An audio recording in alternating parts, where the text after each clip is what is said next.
We're joined by Ulrich Roux, who's a legal expert.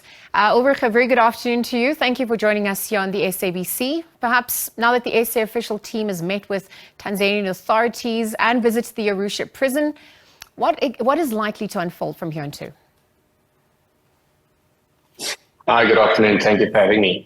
Yes, so evidence has come to light in the reports that we have received that both Thabo Bester and Dr. Magadumana used fraudulent means to enter Tanzania, which means that they are in Tanzania illegally, and their status in that country is that of an illegal immigrant. Accordingly, in my opinion, the best process to follow now would be simply to deport them back to South Africa, given that they are illegal in Tanzania, that the correspondence and communication between the South African and the Tanzanian authorities will facilitate a deportation of them back to South Africa. And then once they are in South Africa, they will then face the additional charges to be brought against them. Thabo Bester, of course, needs to resume serving his sentence after his convictions of rape and murder, and then additional charges of fraud, arson, possible murder, and contravention of the immigration laws could be brought against them. Dr. Magadumana, in addition to that, also faces charges in terms of the Human Tissue Act, given that evidence has allegedly come to light that she smuggled 3 dead bodies and specifically smuggled one of them into prison in order to facilitate the escape of Thabo Bester, and she will also be charged, of course, with aiding and abetting a criminal and defeating the ends of justice given her role in his escape from prison. Ulrich, you speak about a likelihood or perhaps a possibility of, them being deported as they entered Tanzania illegally. Perhaps you could explain the different processes between deportation and extradition. Extradition might take longer. What are we also observing in terms of timelines then? Yes, I think a good way to explain that, we've all learned of news that the extradition of the Gupta brothers from the United Arab Emirates to South Africa has failed. And in such an instance, an individual is accused of having committed a crime in a country, in this instance, South Africa. And once they are arrested in a different country, an extradition application is then brought between the officials of the 2 countries, in terms of which that person is then extradited back to South Africa or the country where they committed the crime in order to face the charges to be leveled against them. So that is a completely different process from a deportation. Deportation is where a person is found to be illegal in a country, and given their illegal status in that country, they are merely deported back to their country of origin because they are not allowed legally to be in that specific country. Deportation is a much faster process, and one does not need to bring an extradition application between the ministries of justice, and it is purely a decision made in terms of that specific country, in this instance Tanzania's immigration laws, to say that these people are not legal in this country and accordingly they must be deported back to their country of origin. It's difficult to predict how long this would take, but it shouldn't take more than a few weeks, in my opinion.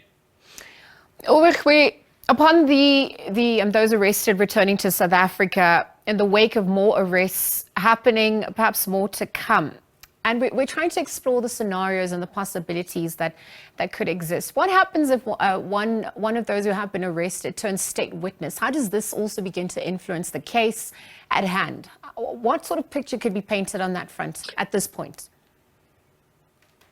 Well, that would be a decision taken by the National Prosecuting Authority together with the investigating officers from the South African police. And one usually sees a person turn state witness when the state's case or the evidence at their disposal is not strong enough to convict the accused or accused people in the absence of a statement by one of the accused. So, the NPA would have to consider all of the evidence at their disposal, and possibly then, in order to secure a further conviction of Thabo Bester and Dr. Magadumana, then consider whether one of the other accused should be made a state witness in return for an affidavit which they deposed to, which clearly sets out the commissioning of the crimes and what exactly transpired. But one could expect them to only take decisions such as that once they had completed their investigation and once they are in possession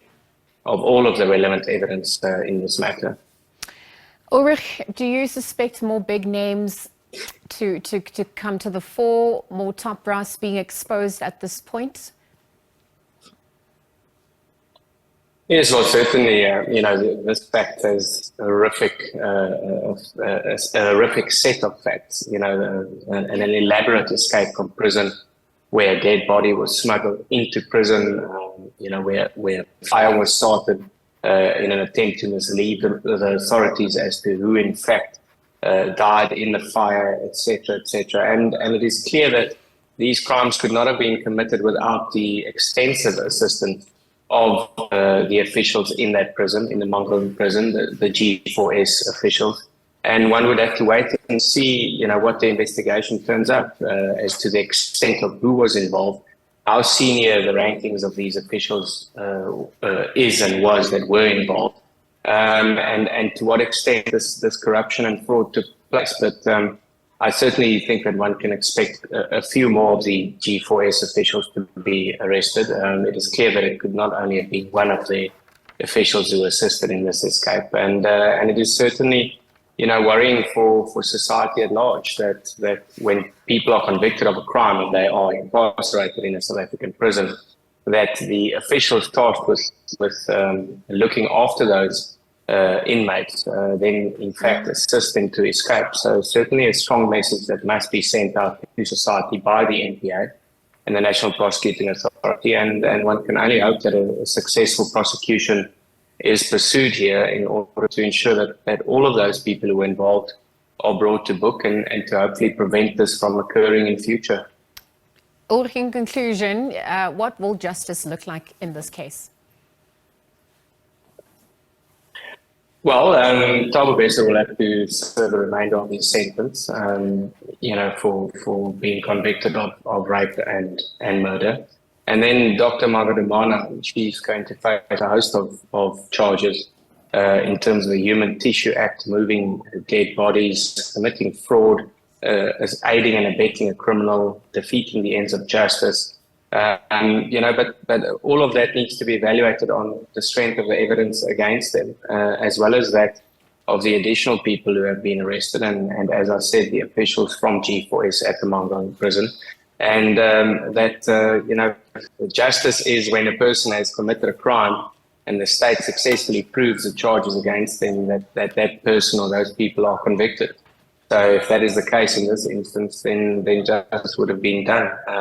Certainly a fact is that a convicted criminal had escaped and that he had been assisted extensively by numerous individuals, and that they are just as guilty as him in facilitating that escape. So a successful conviction would, in this instance, mean justice, in my opinion. Ulrich Roux, let's leave that conversation there. Thank you for your time here on the SABC. Ulrich Roux is a legal expert weighing in on the back of developments surrounding the arrest of Thabo Bester and Dr. Nandipa Magudumana.